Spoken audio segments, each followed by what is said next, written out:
Let's Talk About Myths, Baby is sponsored by Signature Hardware. If you're looking for that perfect item to take your kitchen, bathroom, or just your house up a notch, head over to signaturehardware.com. They have, honestly, some of the most beautiful housewares I've ever seen. The vanities, oh my god, vanities. Who knew they could be so absolutely stunning? And I am a big bathtub person, so yes, I've just longingly scrolled through all of their bathtub options because why not? They've got beautiful bathroom furnishings and kitchen furnishings. You could get an incredible rain shower, or a beautiful farmhouse sink, or maybe just a beautiful one of those things that hangs over your bathtub so you can have a glass of wine. I've actually picked out 8 different furnishings that really stood out to me on Signature Hardware. They're my style. I just love them. They're absolutely just goals. See for yourself at signaturehardware.com/myths. You will be amazed at the variety and the quality. Oh, hello. This is Let's Talk About Myths, baby. And I am Liv, that host of yours. You know the one. I'm sorry this episode is a little bit late. As some of you may have seen on social media, I've just had some stuff going on. But I am here with you now. Many of you have asked in the past if I have a P.O. box, and guess what? I got one. So if you have something you want to send me, just shoot me an email, mythsbaby@gmail.com, and I will send you the address. There are a few people who have asked me this in the past. I can't find your messages. I'm sorry. Please send me a new one so I can send you the address. And just a reminder to you Vancouver listeners that I will be at the Vancouver Podcast Festival. It's free. It's being held, or my show rather, is being held at the Downtown Library at 12:30 p.m. on November 10th. It's even a long weekend. No excuses not to come out. I hope to go out for a drink afterwards too and invite any listeners who may want to join. So that should be fun. But enough of such local things. Guys, today we're back with part 2 of the episode on Euripides' Bakkhai, the bloody, gruesome, maniacal end to this incredible play. But first, before we dive into today's episode, I want to play you just a quick clip. I was lucky enough to be a guest on the latest episode of the podcast, Deviant Women. If you're not already listening to that, you should be. 2 awesome women discussing often misunderstood or misrepresented women of the past. Yes, please. I like to think I got a little bit of special treatment too with this one because we covered the story of none other than Medea, her fucking self. Medea. So please enjoy this little snippet of my episode of Deviant Women on Medea. And if you want to listen to the rest of the episode, make sure you subscribe to Deviant Women. And the Bakkhai coming up next.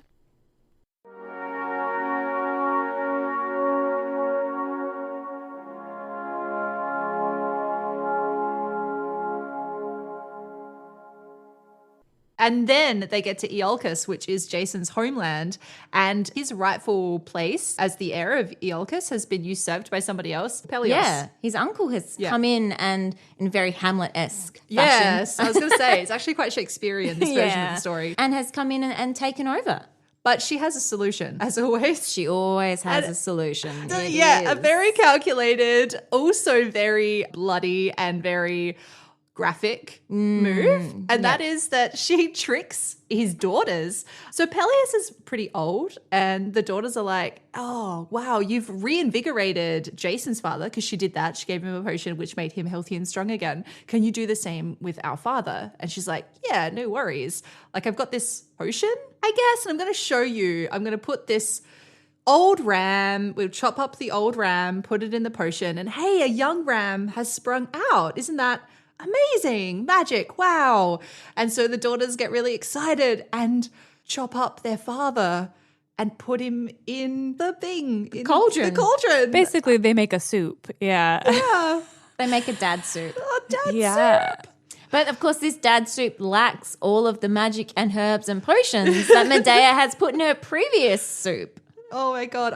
Again, this part of the story is Medea committing a really gruesome act, but through somebody else. Yeah, she actually doesn't perform. Well, in some versions of the story, she goads on the daughters to kill him, but she also slits his throat. Okay. She also does take part in the action of But it's also what is so kind of fucked about this story is that she makes them so culpable. Like she implicates them in this horrific act. And so can you imagine being those daughters and then just being like, what have we done? We chopped up our dad. And in the eyes of the gods, like they did it. You know, like she Yes. helped them, but they did it. There's no, Yes. yeah, there's no getting convinced in the eyes of the gods and what you've actually done. So Yeah. she uses all she has to sort of trick people into doing exactly what she wants. And it's always incredibly gruesome. But I mean, that wouldn't hold up in a court of law now if you were like, well, she told me to cut my dad up and cook him in a soup. So it's said it was her fault. magic. Yeah, exactly. So, I mean, really, the daughters are the ones who do it. So She's getting off on a technicality. I would say that's more than a technicality. But she definitely is. She is the influence. She is the instrumental one. But again, I think this brings us back to that whole combination of that sort of the knowledge of magic, the knowledge of poisons, the knowledge of herbology, pharmaca, yeah. and her intelligence, her wits, her ability to manipulate. And we on our podcast talk about what manipulation means for women because it has such negative connotations. But if you remember the powerlessness of women in history and society and in mythology, manipulation is often the only means that women have for agency because it is about enacting power behind the scenes. And so really she is combining these two forms of power, the only two forms of power that are available to her as a woman, essentially. She is an extraordinary woman and we'll talk about that, I'm sure, in a moment. But she is making the best of the two things that she has, isn't she? yeah, her wits to manipulate others and her magic. Yeah. Yeah, I mean, especially in ancient Greece, there was so little power. You were just property as a woman. So, I mean, the necessity of her to Jason is what she is really valuing, you know, seeing that she is what is keeping him alive and keeping him successful, which of course is then going to lead to even more drama as we continue. But yeah, I mean, she knows exactly how to use what she has to keep herself in this position of power. Yeah. Yes. And it is entirely for Jason as well. But that's, I think, the interesting question of whether or not she is under some sort of love spell, because that would, I guess, help to explain the extremity of her actions, because it is entirely about supporting Jason. Or is she doing this because in betraying her family and leaving her home, she does need to hold on to Jason and that relationship to maintain her own power? Absolutely, yeah. She would have nothing if he left her. So once she's done one thing, it's sort of like, well, now I have to stay with him no matter what. Yeah. So either way, the extremity of her actions really comes down to that A, devotion to Jason, but B, perhaps that devotion is also about holding on to her own power and agency. Just self-preservation, yeah. Yes. Yeah. Well, because she's in exile now. She can never go home again.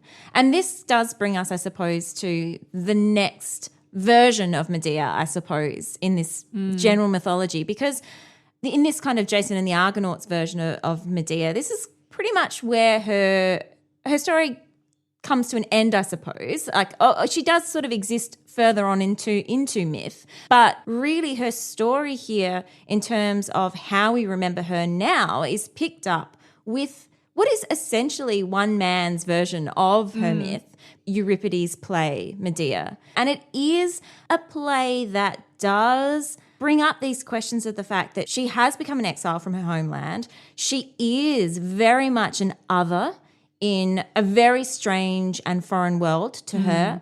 And so, yes, pretty much everything she has now does rely on Jason. And Jason is about to take all of that away from her. Oh, Jason, what have you done? Yes. Are we ready to get then into Euripides' Medea? Happy to. I've been ready all my life.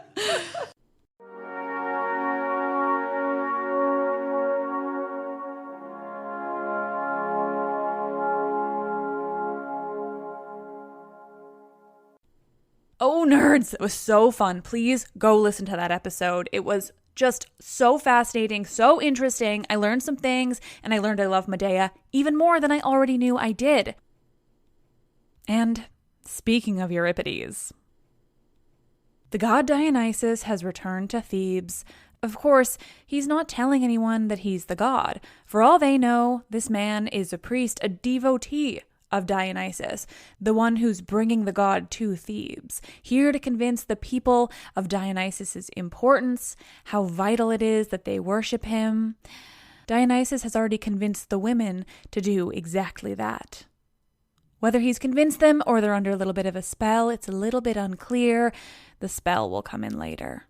He has a whole slew of followers, though, maenads or bacchants, whichever you prefer to call them. These women out in the forested mountains having a good old bacchanal, drinking wine, hanging out, really enjoying themselves. Sometimes they rip cows to shreds. You know how it goes. Pentheus, though, current king of Thebes, is not convinced. He's stubborn and doesn't want to be told that the women can be right about anything. No, he doesn't believe that Dionysus is a rightful god. He wants to remove all the maenads from the mountains, imprison them in Thebes, and stop this worship in its tracks. Even when a messenger arrives to tell him what the women have been up to explicitly convince him that he must worship this god, not even when his own grandfather, Cadmus, and Tiresias, the blind prophet, come to convince him. No, Pentheus isn't going to be convinced of Dionysus's legitimacy. This is episode 62, Ripping Your Family to Shreds, Euripides' Bakkhai, Part 2. The messenger has come to Pentheus, tells him all he knows about this new god Dionysus and the women that have left the city to follow him, in addition to those that arrived with him. And Pentheus remains in disbelief. Like I said, he just can't be convinced.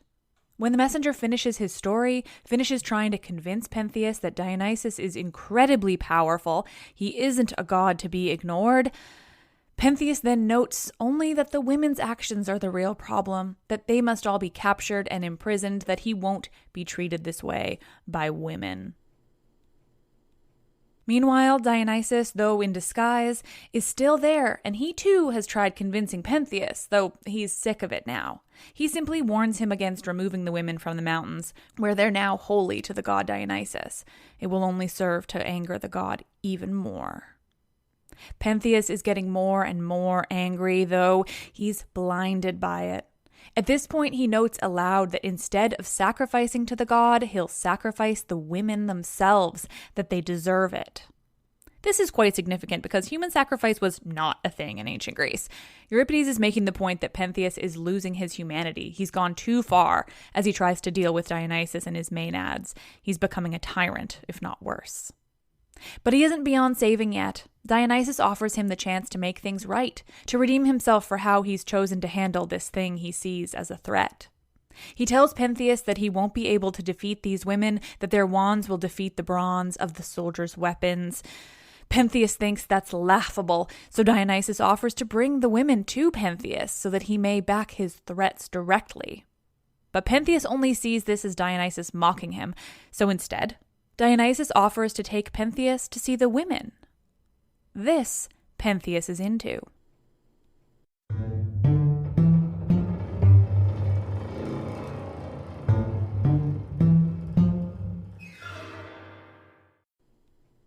Dionysus offers to bring Pentheus to the women, and Pentheus absolutely wants to go. He tells Dionysus that he'd give an awful lot to see these women in their new place in the mountains. Pentheus's motivations here are interesting. Is he afraid of the women? Intimidated? Jealous? Interested? He's so many things here. He wants to lock them up, but it's not entirely clear why, except that they've found this new kind of freedom that doesn't involve men. Of course, this would be threatening in itself, but Pentheus is also very obviously fascinated by these women, and that's what seems to be taking over here. Dionysus can't help but ask why Pentheus is suddenly so into seeing these women in action when just moments ago all he could think about was imprisoning them. "I want to see them drunk," he replies. "It would be so shocking, so awful. Women drunk? The horror!" Okay, I added those last two bits. Dionysus, rightly, confirms that Pentheus would like to see something he's just said would very much offend him. "Yes, that's right," is the reply, provided I can hide in the trees and avoid their notice. "You won't be able to hide. They'll find you," Dionysus counters. You're probably right. Why don't I lead you there? Dionysus proposes. Do you want to try? Yes, Pentheus replies, getting more excited. Please, take me there. I can't wait. This is when one starts to question Pentheus and his intentions. Here, Dionysus says, handing Pentheus a piece of clothing, put on this dress. Dionysus explains that the women will kill Pentheus if they discover a man has infiltrated them, so he must disguise himself as one of the women. This continues, the costume getting more and more elaborate. Dionysus provides Pentheus with a dress, a wig, and all the trappings of the other Maenads. While excited at first, Pentheus becomes a bit wary as the details keep getting added. I can't dress as a woman, he says finally, but Dionysus is adamant. The women will kill you if you fight them, he says. Dionysus explains that he'll bring Pentheus to the women via secret pathways so that Pentheus isn't seen. And eventually, Pentheus leaves the stage, entering the palace where he explains that maybe he'll go inside and arm himself so he can go up against the Maenads alone, or maybe he'll go inside and do as Dionysus suggests instead, dressing up as one of them.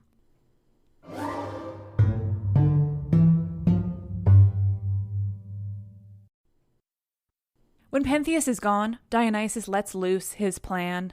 He's speaking to the chorus, the Bacchants, those women he's had with him all along, these foreign women who traveled to Thebes with Dionysus for the express purpose of spreading his godliness. But of course, he's still in disguise as not the god, so he speaks to Dionysus himself. This disguised Dionysus calling on the god. Now it's time for him to do the work. Drive Pentheus mad, Dionysus asks of his god self. If he's sane, he'll never go along with it, never disguise himself as a woman to sneak up upon the Maenads in the mountains. No, drive him mad. I want him to be laughed at by all the Thebans. He deserves it after all the threats he's made to the Maenads, to the god Dionysus himself. I'll get him in the dress, and in it he'll go to his death at his own mother's hand. Then he'll see the true god Dionysus, son of Zeus and Semele. After a while, after the chorus has sung their ode, Dionysus calls into the palace, calling out Pentheus. Let me see you, he calls out. Let me see you dressed as a frenzied Maenad, just the same as your mother and aunt. So Pentheus exits the palace. He's dressed up as the women in the mountains with all the trappings of the Maenads he's so recently tried to lock away. He looks just like his own mother and his aunt, who've been off in the forest getting drunk on wine. The issue here seems unclear. I don't think that it's necessarily that he'd be laughed at for dressing this way. Perhaps it is. I mean, this is a dark patriarchy, but it's also that the women would have control over Pentheus, dressed up as one of them. When Pentheus is outside, he's seeing double.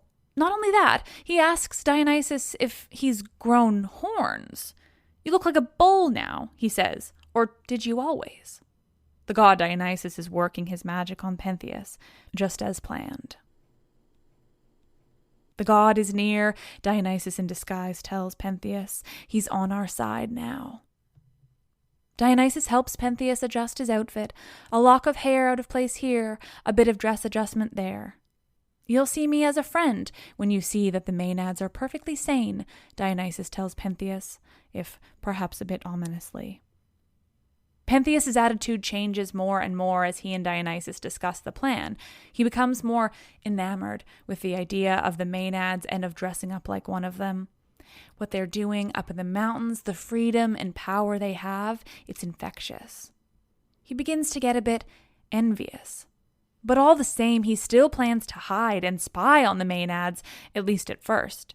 He's still a little afraid of them, not helped by Dionysus pointing out how important it is that Pentheus not show the women who he really is under the disguise. His ego begins to grow, believing he can see these women, what they're doing in seclusion, where they believe no one's watching. He thinks it will make him more impressive, more powerful, more manly even. He starts to plan the triumphant return to Thebes after he's seen them, how he'll parade himself through the city, having experienced the Bacchic rites of the now famous Maenads of Dionysus, and come back to tell the tale. This part Dionysus doesn't love. He's tolerating Pentheus because he has a plan, but he's getting annoyed, to say the least. But Pentheus is off in his own little world in his own mind now. Even Dionysus tries to imply, if not outright tell Pentheus what he has in store for him. "I'll bring you out to see them," he says, "but someone else will bring you back." "My mother," Pentheus replies. "The Maenads will make entertainment of you," Dionysus tells him. "You will be carried away in your mother's arms." To all this, Pentheus keeps interrupting. He doesn't understand what Dionysus is saying, or he thinks he does, but he's very much misunderstanding. "You're spoiling me," is his final reply to Dionysus's comment about being carried away in his mother's arms. Dionysus says in response, quote, "A kind of spoiling." "Well, I deserve it," is Pentheus's reply, if he only fully understood what he was saying. He does deserve it, what's coming to him, what Dionysus has in store.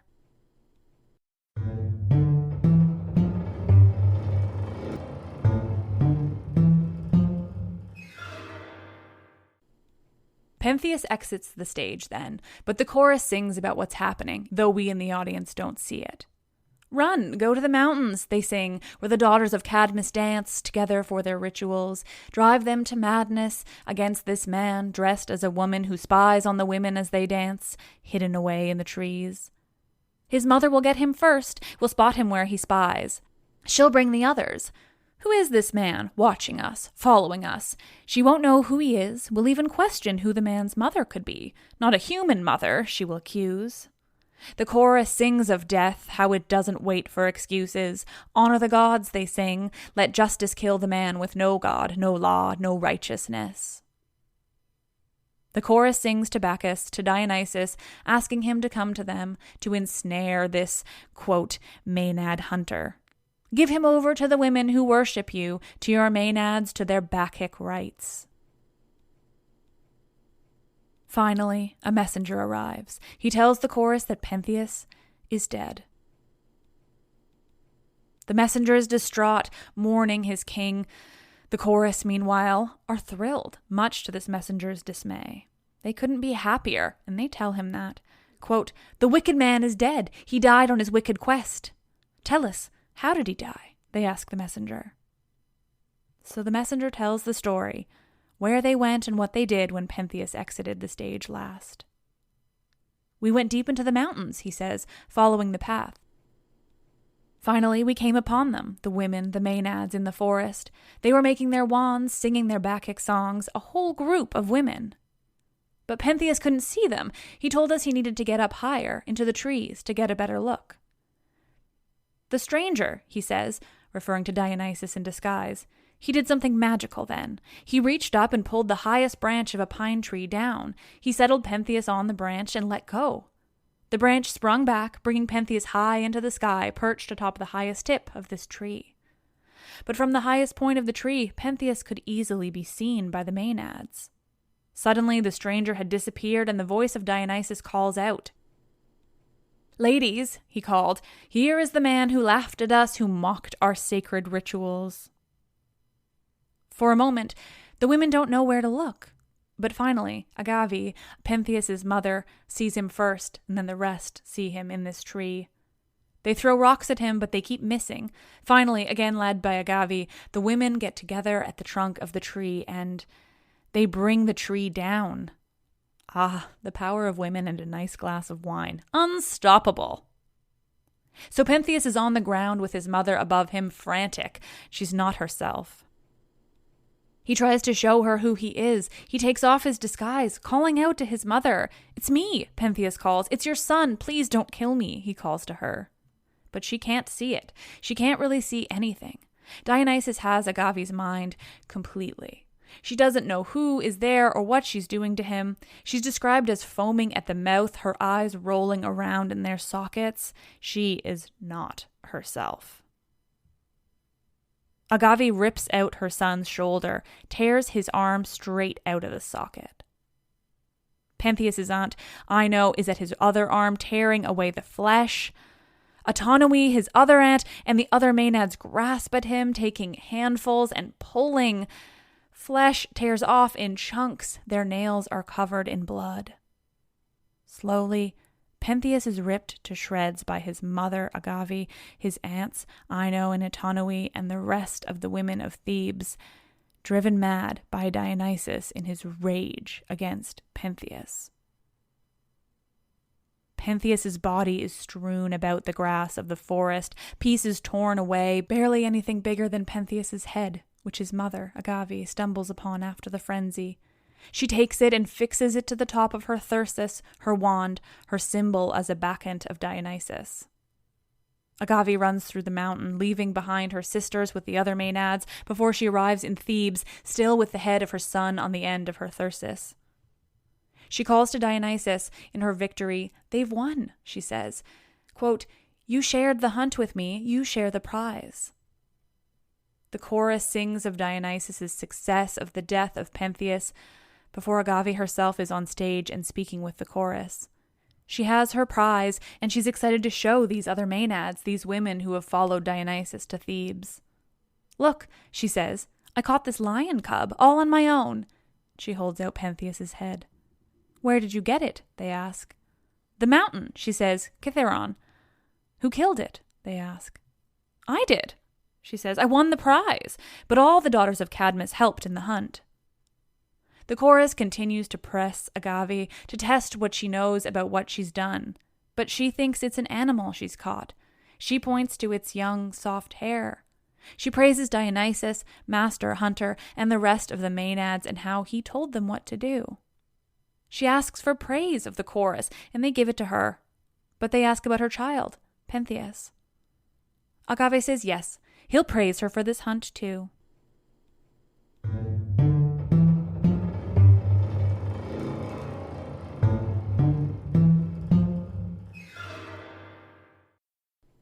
Agave, returned from her hunt holding the head of her dead son on the end of her thyrsus, is so excited to show off her prize to the chorus and to the people of Thebes. And so she does, still thinking she's killed this animal, so proud of herself for killing this animal. She calls to the people of Thebes, telling them how she did it, how she and the other daughters of Cadmus killed the beast without the weapons men use. Without javelins or nets. No, she says, we did it with just our nails, our sharp, pointed nails. The deed is ours. I caught this beast with my own hands. We tore its limbs apart with our own hands, she tells the people of Thebes proudly. Where's my father? She asks. Slaves, she says, go get Cadmus and Pentheus, my son. Where is he? He must nail this lion's head up there on the palace, on the frieze, this prize on display for everyone to see.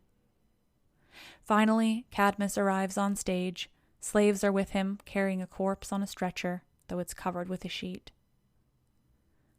It's the body of poor Pentheus, Cadmus explains to the audience. I had to search for the pieces, looking long and hard. There were so many, scattered so far apart. He's heard about what his daughters did, he says, for he'd left the Maenads and returned to Thebes with Tiresias before any of this had taken place. But he heard about it, so he went back up into the mountains to bring down the body of his grandson, of Pentheus. There he saw Autonomy and Ino, still in a frenzy, and he heard about Agave, too, how she'd gone mad and returned to Thebes. Then he sees her. He hadn't before. Cadmus sees his daughter, Agave. He knows what she's just done, though it isn't clear if he's seen the head on her thyrsus quite yet. Agave, though, is still very much under Dionysus' spell, and she's proud of what she's just accomplished, thinking she's taken down a lion with her bare hands. You must be so proud of your daughters, father, she tells Cadmus when he sees her. I've left behind the loom, I've done greater things, I've hunted with my own hands. She's so proud for doing something that women didn't do, something meant for men. It's tragic, really. It would be such a feat for her if it was an animal she'd hunted. But it wasn't. Now she shows her father the head on the thyrsus, proudly. It's her trophy for the hunt. Wouldn't you like to hold it? She asks, being unknowingly morbid. I'll hang it up in your house. Cadmus doesn't quite know how to handle this. He sees what she's really holding. He tells his daughter he must weep for her and for himself, that Zeus has destroyed them all. Agave responds, saying, quote, old men are always grumpy, and that she hopes her son will grow up good at hunting, taking after his huntress mother. She tells Cadmus that it's his job to give her son good advice, and wouldn't someone go get her son anyway? It's just beyond tragic at this point. As Euripides tends to do, he's drawing out the tragedy, the pain, and the suffering. Agave goes on and on about her son, about her accomplishments in hunting. All the while, the audience is watching her, knowing what she's done, what she's holding in her hands. They have to just wonder when she'll realize. Cadmus, to his credit, realizes that she has no idea what she's done. You'll feel grief beyond all other grief when you realize, he tells her. Look up at the sky, he instructs. Stare at it for a moment. She does this, and when she looks back down, her expression is altered. Now, he asks, do you still feel it? Agave's mind is readjusting, slowly.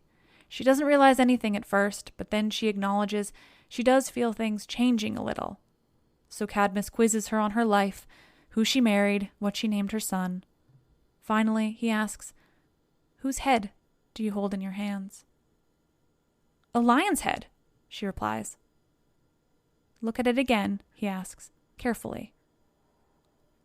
Cadmus, honestly, is handling this brilliantly. He's my favorite for a reason. His daughter has just committed one of the most atrocious acts imaginable, but he cares more about getting her back to herself so she can understand than punishing her. He knows she'll punish herself enough when she knows the truth. And now she does. She looks at the head in her hands, closer, carefully. Then she says that, quote, I see horror, agony, I see my ruin. Finally, she knows she's holding her own son's head, but she doesn't know how or why. Who killed him? She asks. How did his head get in my hands? Cadmus is blunt, though he does tell her in the most caring way he can. You killed him, he replies finally. You and your sisters. He tells her that they were possessed, that they'd been made maenads. He explains that Dionysus had been insulted, and that's why he'd done it. He explains that Dionysus had been insulted by her and her sisters, that they didn't believe he was the son of Semele. That's why he'd done it. Then he shows her where the rest of Pentheus is, on the stretcher he's brought in with the slaves. Cadmus laments his family, the horror they've seen, cursed. His only male relative torn apart by the boy's own mother, Cadmus's daughter, on the same mountain where his grandson Actaeon was torn apart by his own dogs after he spied on Artemis bathing. Yeah, they're all related. This founding family of Thebes is more than a little cursed. Semele killed by Zeus after sleeping with him, Actaeon torn apart by dogs, Pentheus torn apart by his own mother. Finally, Dionysus reappears, but he isn't in disguise now. This is the deus ex machina of the play, God in the machinery. Dionysus appears from the palace roof. They're always up high. The Greeks had a whole stage set up for this. The plays were written for it, and the theaters made for these moments when the gods appear from above. He's there to finalize this curse on Cadmus's house. You and your wife Harmonia will become serpents, he tells Cadmus. He tells of a prophecy that Cadmus and Harmonia will drive an ox cart. With a vast army, they'll sack cities. But when you reach Delphi, that's where you'll find yourselves doomed, never to return home. Your wife is the daughter of Ares, and because of that you'll be protected and will live forever amongst the gods. I'm telling you this as a son of Zeus, Dionysus tells everyone below. If you hadn't refused to see me for what I am, you could have had me as an ally instead of this. Cadmus and Agave say their goodbyes. They lament their fates. But what can they do?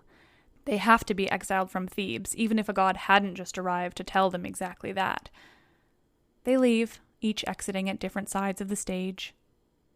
Dionysus, as the god in the machinery, is brought upwards, off the stage and away. The Greeks had full mechanisms in place in their theaters to bring the gods in and out, as if by some godly magic.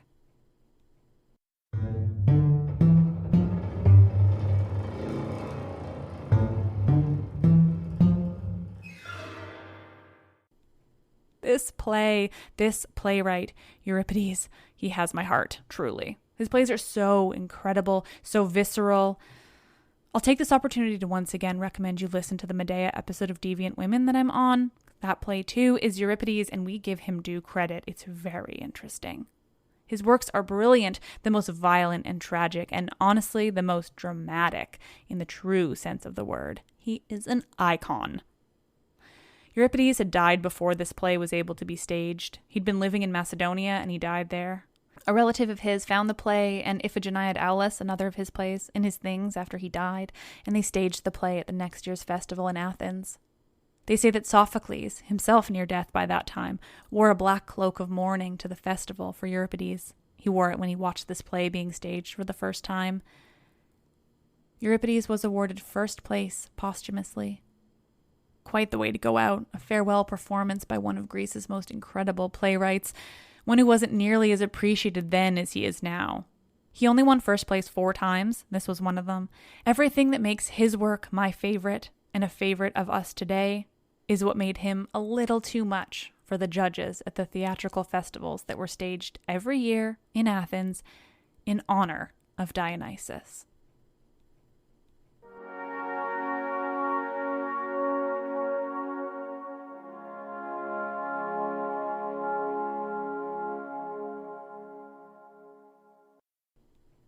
Oh, friends, thank you for listening. This one was fun, really fucking fun. But then, so is everything Euripides does. Speaking of, next week, more Euripides, more magic. A Halloween episode. A reminder, before Halloween, I'll be putting out a special Patreon episode of ghost stories and stories of haunted houses of ancient Greece. Kind of a dream, honestly.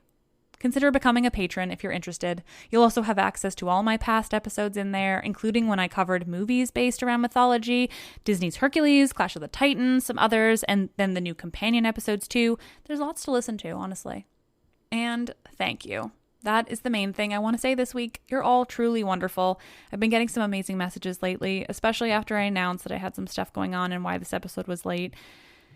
I really appreciate it. So I just want to remind you all that I read your messages even if I can't get to answering everyone. You're all the best. I'm Liv and I love Euripides and his shit.